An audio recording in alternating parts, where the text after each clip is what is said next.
Cara, eu acho que as urnas foram fraudadas mesmo. Eu acho que, na real, o Lula foi eleito no primeiro turno. É polêmico dizer o óbvio, mas assim, chega a ser inocência pensar que as urnas precisaram ser fraudadas no Brasil pro Lula ganhar. Surpreende ainda que tenha tanta gente pensando que o país onde a MC Pipoquinha é tratada como deusa, enquanto várias professoras que deram a vida para proteger os seus alunos em atentados são esquecidas, não elegeu mesmo um condenado por corrupção em todas as instâncias. Cara, o país onde o bandido sai primeiro da audiência de custódia que é o policial, o país onde todo caminhão que tomba é saqueado, o país onde as pessoas não podem ver um erro numa promoção de uma empresa que já querem tirar proveito, o país onde o fulano vai na Zara só pra ficar procurando preço em euro pra levar a roupa de graça, não tem a mínima chance de dar certo. Metade do Brasil realmente mereceu o Lula, bicho. Lula é o pai dos pobres mesmo, mas é aquele pai que chega bêbado em casa, bate na mulher, xinga os filhos, gasta todas as economias de casa pra comprar pinga e quando é preso ainda chama a esposa de louca. O Brasil é a eterna mulher de malandro, né? Então o PT se elegeu em 2003, se elegeu em 2006,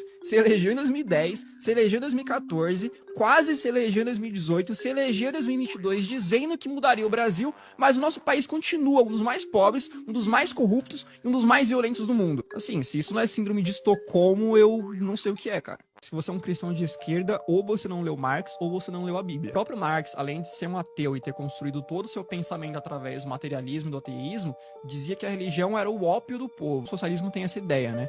De que a religião, principalmente o cristianismo, é uma arma que a burguesia encontra para manipular a tal classe trabalhadora e fazê-la acreditar numa busca constante e idealizada pela felicidade, além de servir para manter os mais pobres obedientes. Essa é a tese dessa galera. Os preceitos de não matarás e não roubarás, que são muito caros para nós cristãos, não passam de conceitos deturpados de bondade para essa galera. Não à toa, por exemplo, o Lenin tinha vários ensinamentos de matar, de usar o terror como arma política, de usar o terror e a morte como arma revolucionária. Marx dizia abertamente que a família, um valor muito caro também importante para todos os cristãos presente na Bíblia, era uma instituição capitalista e opressora que deveria ser destruída. Todos os países onde a esquerda avançou, seja com governos progressistas ou de fato com revoluções, perseguiu de alguma forma católicos e evangélicos. Basta ver o que está acontecendo agora, infelizmente, na Nicarágua, onde um grupo de freiras brasileiras, por exemplo, foi expulso do país depois a milícia do Daniel Ortega, aliado do Lula, entrar invadindo e destruindo a igreja delas. Além de não fazer sentido ser cristão e socialista por causa da própria teoria marxista,